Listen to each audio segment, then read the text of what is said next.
British സാമ്രാജ്യത്വം നിസ്സാരരായി കണക്കാക്കിയ ഒരു ജനത.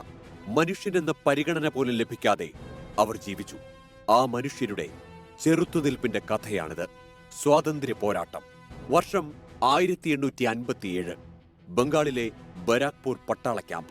പുതിയ തോക്കുകളിൽ പന്നിയുടെയും കാളയുടെയും നെയ് കലർന്ന കടലാസിൽ പൊതിഞ്ഞ തിര ഉപയോഗിക്കാൻ സൈനികർ വിസമ്മതിച്ചു. അത് പ്രക്ഷോഭമായി മാറി. മംഗൽ പാണ്ഡെ എന്ന സൈനികൻ ഒരു ബ്രിട്ടീഷുകാരനു നേരെ നിറയൊഴിച്ചു.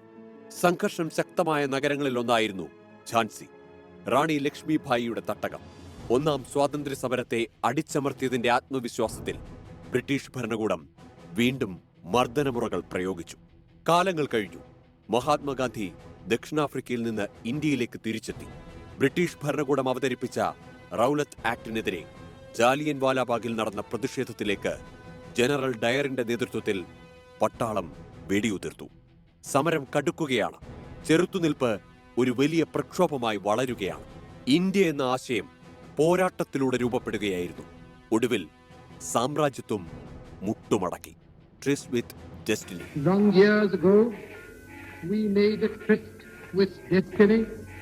ഇന്ത്യ സ്വതന്ത്രമായി. The time comes when we shall redeem